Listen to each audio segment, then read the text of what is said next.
with Rod Clement's grandpa's teeth.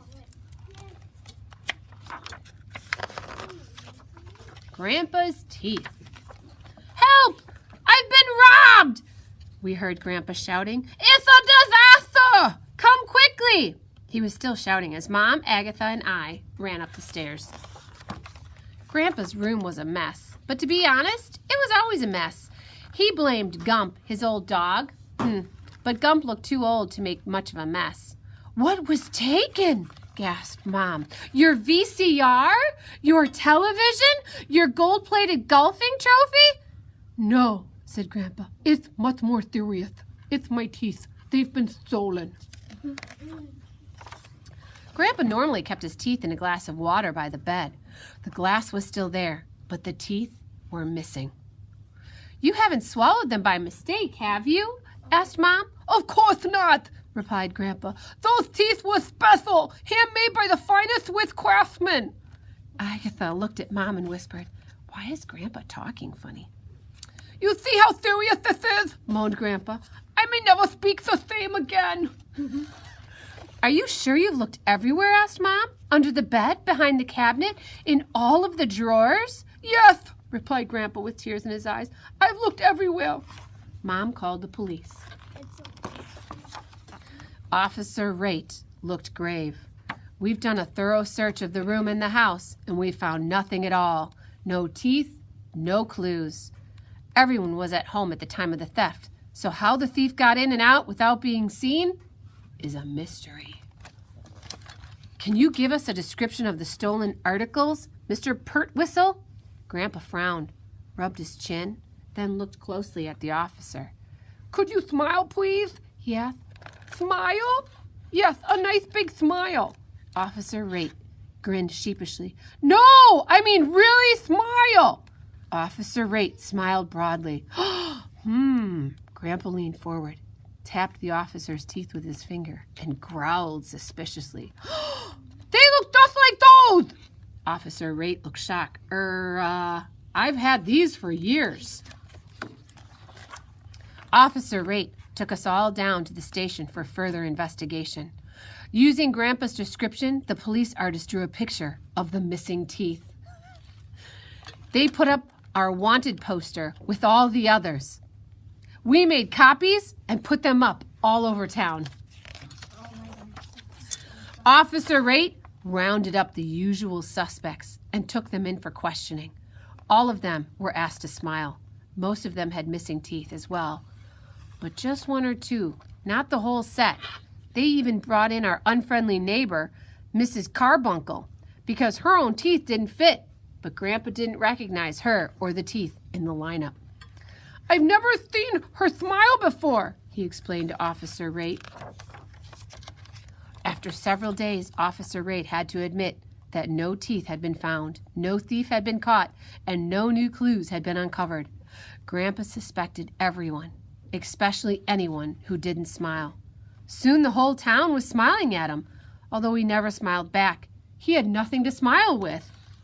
Mom even got a call from one of those TV shows, Unsolved Crimes. They came to the house in a helicopter. We had to reenact the whole thing. When Grandpa was interviewed, he asked the reporter, Pearl White, if he could borrow some of her teeth. After all, he mumbled, "You have more than enough."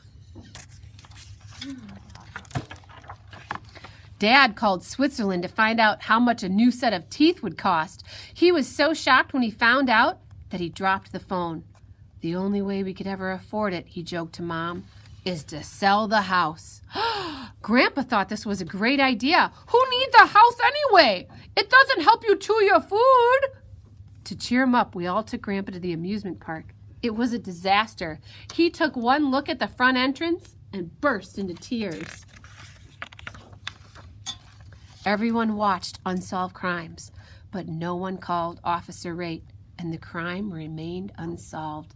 Some spare teeth were left in the mailbox, but none of them fit properly. People began locking their doors at night, imagining a teeth thief loose on the streets. No one knew who would be next, so fear gripped the town. The thief had to be caught, and soon. I actually think it's Gump the dog. Ooh, maybe. It seemed that the only way to prove beyond a reasonable doubt that the teeth in your mouth were your own was to smile broadly at every and any person you met. Anyone who didn't smile was immediately dragged off to the police station for more questions and a chat with Officer Raitt. So everyone began smiling at everyone else, all the time, everywhere, even at funerals. Because of Grandpa's teeth, the whole town was beginning to suffer. Tourists, seeing the endless sea of smiling faces, were too scared to get out of their cars. After a while, they stopped coming altogether. Dad's Cafe, like the rest of the town, was losing business. The mayor called an emergency meeting. That night, for the first time that anyone could remember, the town hall was full. Speaker after speaker stood up to complain about the loss of customers and the constant strain of smiling all day, every day.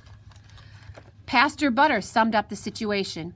While I've always considered this a happy town, there are limits. No one wants to smile without a reason, and there aren't many reasons to smile in this town at the moment. It's time, I believe, to put a stop to it. The crowd cheered. Mr. Purwhistle had one of the finest sets of teeth in the country, and he alone cannot afford to replace them. In fact, I alone could not afford to replace them either. But if every one of us put $1 in the collection plate tonight, we would have enough money to buy 2 sets of teeth. Most people put in $1. Others put in 2. At the presentation ceremony, Grandpa opened the package and revealed 2 sets of brand new teeth. Why are they different sizes? Asked the mayor. Oh, only one of them is for me, replied Grandpa, popping one of the sets into his mouth. The other one is for Mrs. Carbuncle. Her teeth never fit properly, and she has such a pretty smile. Grandpa was very happy with his new teeth. So was Mrs. Carbuncle. They smiled all the time.